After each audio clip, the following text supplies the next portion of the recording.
कई सारे विद्यार्थियों के लगातार कमेंट आ रहे थे कि प्रतिशत को बिल्कुल जीरो लेवल से शुरू कीजिए। तो देखिए, अगर आप गार्जियन भी हैं ना, तब भी आप लोग देखेंगे तो प्रतिशत को किस तरह से बच्चों को सिखाना है वो मैं आपको यहाँ पर सिखाऊंगा।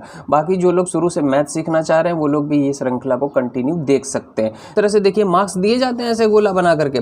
अगर किसी बच्चे को 20 में से 15 नंबर मिले हैं और एक बच्चे को 40 में से 20 मिले हैं, तो आप क्या कहेंगे कि किस बच्चे को ज़्यादा मिले हैं? मान लो इसका नाम रामू है और इसका नाम श्यामू है, तो किस बच्चे को ज़्यादा मिले? रामू को ज़्यादा मिले कि श्यामू को ज़्यादा मिले? तो यहाँ आप 15 नंबर देखोगे, 20 नंबर देखोगे तो आप कहोगे कि श्यामू को ज़्यादा मिले। नहीं, यहाँ पर ज़रूरत होती है प्रतिशत की। प्रतिशत से ही हम पता लगा पाएंगे कि रामू को ज़्यादा नंबर मिले हैं कि श्यामू को ज़्यादा नंबर मिले। अब देखिए, प्रतिशत होता क्या है।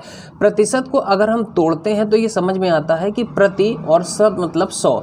शत मतलब क्या होता है? शत मतलब होता है 100 और प्रति मतलब क्या होता है? प्रति मतलब होता है 1। यानी 100 में से 1 क्या कहलाता है? प्रतिशत कहलाता है। अब देखो, इस तरह से जैसे अगर हम लिख दें 100 में से 1 क्या कहलाता है? प्रतिशत कहलाता है।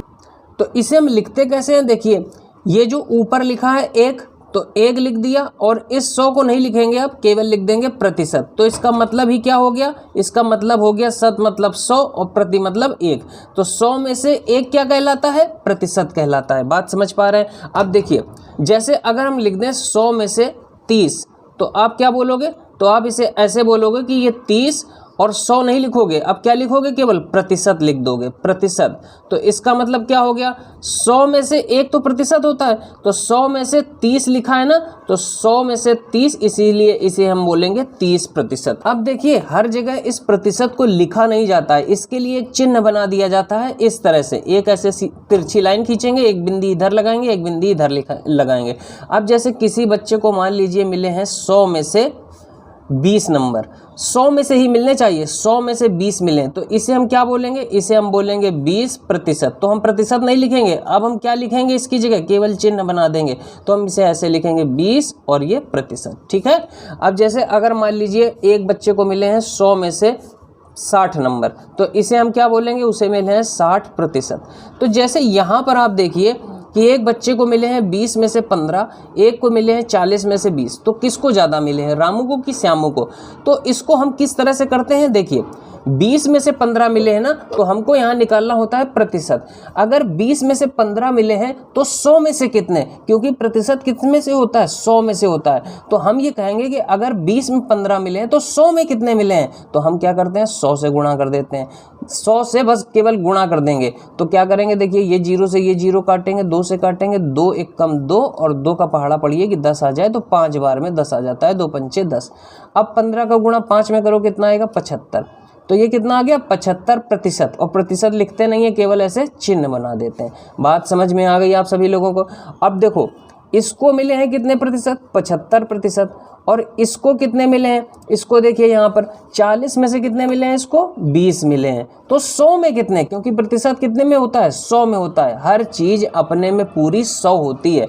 तो 100 में कितने नंबर मिले हैं? तो हम किससे गुणा कर देंगे? 100 से गुणा कर देंगे। अब देखिए, इसको काटिए, ये ऊपर के एक 0 से नीचे का एक 0 कट जाएगा। 2 से 2 एक कम 2 और 2 के पहाड़े में 4 कितनी बार में आता है? 2 बार में, 2 दूनी 4। इसके बाद यहाँ पर देखेंगे कि 2 का भाग देंगे 100 में, तो 2 पंचे 10, कितनी बार गया? 50 बार। तो कितना आ गया? 50%। कितना आ गया? 50%। तो ये नंबर है कितने? 50%। अब देखो, यहाँ 75 बड़ा होता है कि 50 बड़ा होता है? तो 75 बड़ा होता है। तो ये वाले नंबर ज़्यादा हैं, यानी रामू को ज़्यादा नंबर मिले हैं। जबकि ऐसे देखने से क्या समझ में आ रहा था कि इसको 15, इसको 20, मतलब इसको ज़्यादा मिले। नहीं, इसीलिए हमेशा इन सब चीज़ों में हमको प्रतिशत की ज़रूरत पड़ती है, क्योंकि हम ऐसे नहीं पता कर सकते कि किसको ज़्यादा मिले किसको कम। तो हम यहाँ पर निकालते हैं प्रतिशत, और प्रतिशत का मतलब 100 में से। तो जैसे ही ये नंबर कहेगा कि इसमें से इतने, तो हम तुरंत 100 से गुणा कर देंगे, तो हम कहेंगे अच्छा इतने प्रतिशत नंबर मिले। अब देखिए, यहाँ पर लिखा हुआ है निम्नलिखित भिन्न को प्रतिशत में बदलिए। तो भिन्न को प्रतिशत में बदलने का क्या तरीका है? देखिए, इसका मतलब क्या हुआ? इसका मतलब ये हुआ कि 20 में अच्छा 3 नंबर मिले हैं, तो 100 में कितने? तो प्रतिशत में बदलने के लिए हमें केवल क्या करना होता है? 100 से गुणा करना होता है। केवल क्या करना होता है? हमको 100 से गुणा करना है।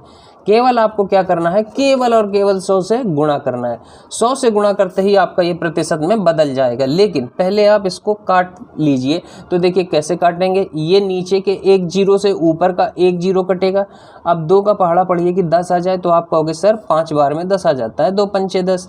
अब 3 है ऊपर 5 है, तो 3 का गुणा 5 में करोगे तो कितना आएगा, 15। अब 15%, तो प्रतिशत लिखना नहीं है, केवल आपको ऐसे चिन्ह बना देना है। तो ये हो गया 15%। अब जैसे ये देखिए, इसमें क्या है, नीचे एक जीरो है, ऊपर एक जीरो काट दीजिए। अब 7 का गुणा 10 में करेंगे तो कितना आ जाएगा, 70। और 70%, तो प्रतिशत की जगह ऐसे आप चिन्ह बना देंगे। अब यहाँ पर देखिए कैसे काटेंगे, 5 का भाग दीजिए 100 में, कितनी बार जाएगा बताइए। 5 का भाग ऐसे आप 100 में दोगे तो कितनी बार जाएगा, 5 दूनी 10 हो जाएगा। और ये जीरो बचता है तो इसको बस यहाँ उठा करके रख दो, तो 5 दूनी 10 और ये जीरो हो जाएगा।